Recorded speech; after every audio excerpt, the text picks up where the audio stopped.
the board, of which you were chairman, was the only group that could block your trades. They certainly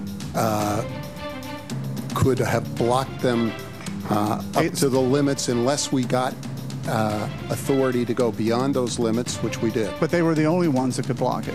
Yes or no? There was nobody else in the company that could block those trades. The board could block them. The board could block them, yes, sir. Well, that was Congressman James Renacci grilling John Corzine back in December over what he saw as a lack of internal controls at MF Global that led to its bankruptcy. The congressman will be back again asking questions of the MF Global executives today, this afternoon, at the hearing. And he joins us now from Capitol Hill. Congressman, thank you so much for joining us.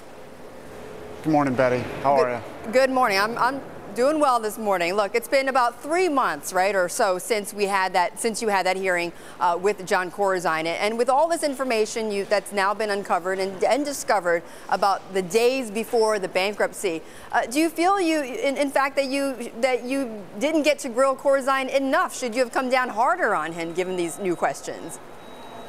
Well, of course, in any hearing, it'd be great to have 10, 15, 20 minutes to ask some questions, because you just start to get involved in getting answers. So it's always good to get as many questions as you can. Of course, we have a lot of other congressmen and women who wanted to ask questions too. So Sure. We continue to try and dig into that information. So what are your biggest questions today? Well, today's hearing really is about causes and consequences. It's about what caused the problems, what were the consequences, how can we stop in the future when there's $1.6 billion lost of constituents' money and Americans' money. We need to be able to find out what happened. You know, there were regulators there, what happened, what were the causes, and how can we make sure this doesn't happen in the future? Well, certainly those are the objectives, but do you think that you will get those answers from the people that will be on the panel today? Everybody from possibly Edith O'Brien, who may answer or may not answer questions, to Lori Ferber, to Surinsky. Do you believe you'll get any of those answers from them?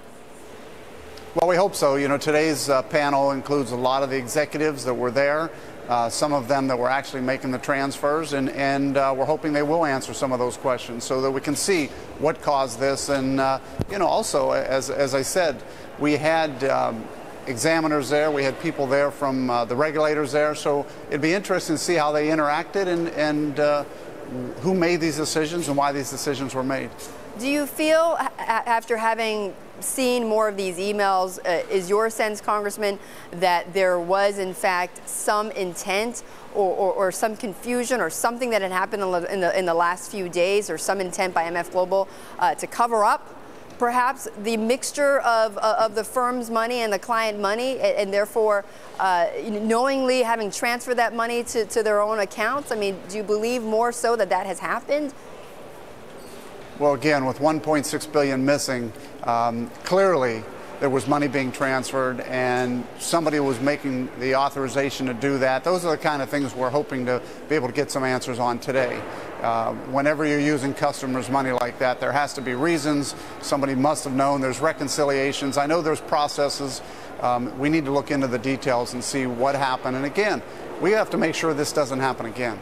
Do you believe more strongly that perhaps Corzine may have known? Well, clearly, Mr. Corzine was involved in a lot of the day-to-day operation. You know, we see the emails back and forth. At this point in time, it looks like he had, you know, that he was at least part of discussions, and we got to continue to drill down and find out how much he was really authorizing some of these transactions. Would you consider bringing him back to the Hill to testify again? I think we have to continue to consider bringing anybody back as long as we don't have all the answers. So yes, absolutely. There's always that opportunity to continue to investigate the people that we're talking to, and as more information comes out, there might be a possibility of bringing people back, yes. Okay, all right, Congressman, thank you. I really appreciate it. Congressman Jim Renacci, who will be on that panel or on that subcommittee asking the questions to the MF Global executives. Now, a reminder to vote on our In the Loop question of the day. Do you think MF Global clients will ever get all of their money back, the $1.6 billion? Go to my Facebook page and let us know what you think about that. And coming up, what should